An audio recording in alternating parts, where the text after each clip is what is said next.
पूरे देश में बसने वाले इंसानों से जिनकी इंसानियत अभी बाकी हो, उनसे अपने दुख और दर्द का इजहार करके कुछ अपील करना चाहता हूँ। मणिपुर में जो कुछ हो रहा है और जो 3 या 4 मई को एक लड़की और महिलाओं के साथ जो कुछ हुआ था और जिसकी खबर अब पहुंची है, इसलिए कि वहाँ हैवानियत को, दरिंदगी को छुपाने के लिए इंटरनेट बंद कर दिया गया था और अभी भी वो बंद है। दरिंदगी, इस हद तक दरिंदगी, 19-20 साल एक लड़की के साथ जो दुष्कर्म किया गया है, जो हैवानी हरकत की गई है, उसको सुनने के बाद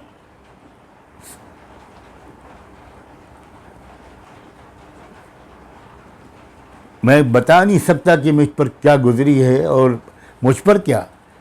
अगर कोई भी शरीफ इंसान किसी भी समाज में पैदा हुआ हो, किसी भी धर्म का मानने वाला हो,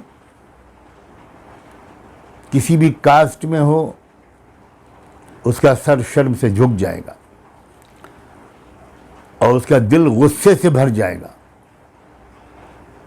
कहाँ पहुंच गया हमारा ये देश?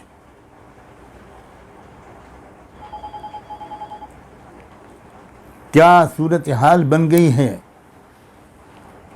क्या हो रहा है हमारे देश में?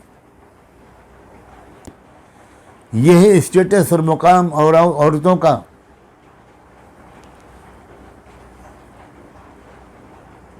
औरत माँ हो, पत्नी हो, बहन हो या बेटी, हर हाल में वो इज्जत के लायक है, मोहब्बत के लायक है, आदर और सम्मान के लायक है। मगर ये हमारे देश में हर कुछ दिन के बाद एक तजुर्बा होता है, एक फिल्म दिखाई जाती है। मुसलमानों ने बहुत कुछ सहा और वो तो आज़ादी के बाद से ही सह रहे हैं।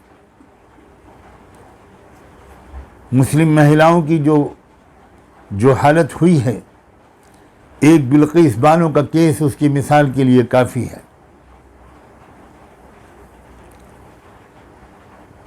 फिर सिखों की बारी आई, सिखों ने सहा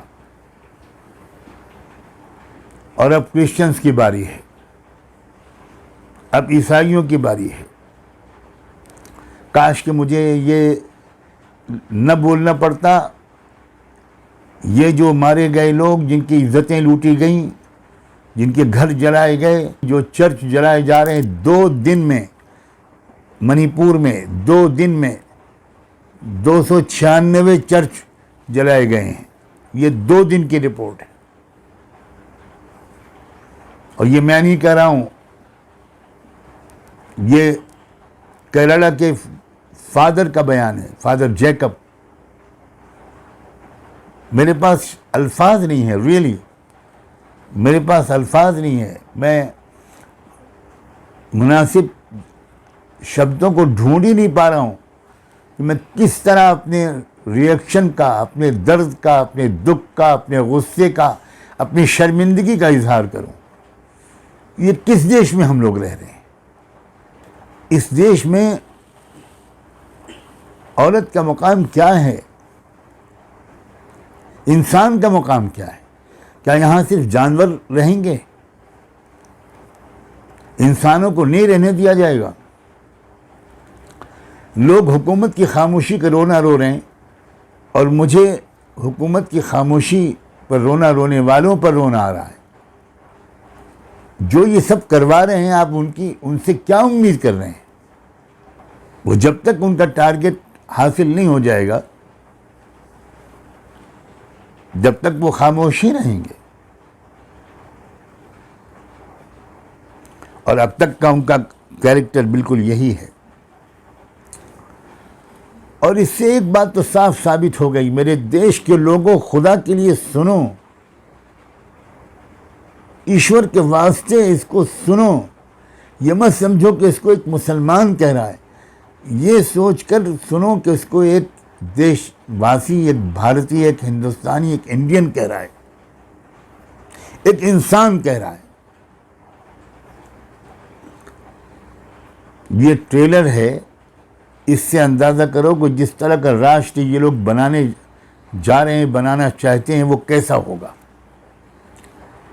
उस राष्ट्र में इंसानों के साथ कैसा सलूक होगा, उस राष्ट्र में महिलाओं के साथ कैसा सलूक होगा।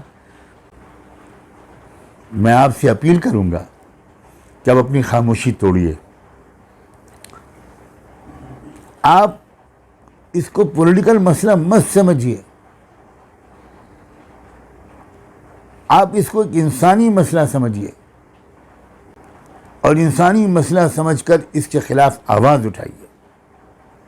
मैं मंदिरों के पुजारियों से, साधु संतों से, धर्माचार्यों से, इंटेलेक्चुअल से, प्रोफेसर से, टीचर से, यंग बॉयज़ एंड गर्ल्स से ये अपील करता हूं कि आप इसके खिलाफ आवाज़ उठाइए, पीसफुल एहतिजाज कीजिए और ये दिखा दीजिए कि अभी देश का ज़मीर मरा नहीं है। इसी तरह मैं अपोजिशन पार्टियों से भी एक अपील करता हूँ, बहुत दिल की गहराइयों से, प्लीज़ एक उम्मीद की जोत, एक उम्मीद की किरण आपने इस वक्त जगाई है। जब पटना और बेंगलोर की मीटिंग्स के बाद आपने ये देश को संदेश दिया है कि अब इंडिया लड़ाई लड़ेगा, अब इंडिया उठेगा, बहुत भारी जिम्मेदारी आपने अपने कंधों पर ली है और बहुत भारी, बड़ी संख्या में लोगों की दिलों में उम्मीद जगाई। मैं आपसे कहता हूं कि छोटी छोटी बातों पर लोगों के विश्वास को टूटने मत दीजिएगा, लोगों की उम्मीदों को टूटने मत दीजिएगा। इंतहाई ज़रूरी है ये बात जो मैं आपसे कह रहा हूँ। ऐसा ना हो कि जो उम्मीद आपने जगाई वो ज़रा सी आपस के किसी इख्तिलाफ की वजह से वो उम्मीद टूट जाए।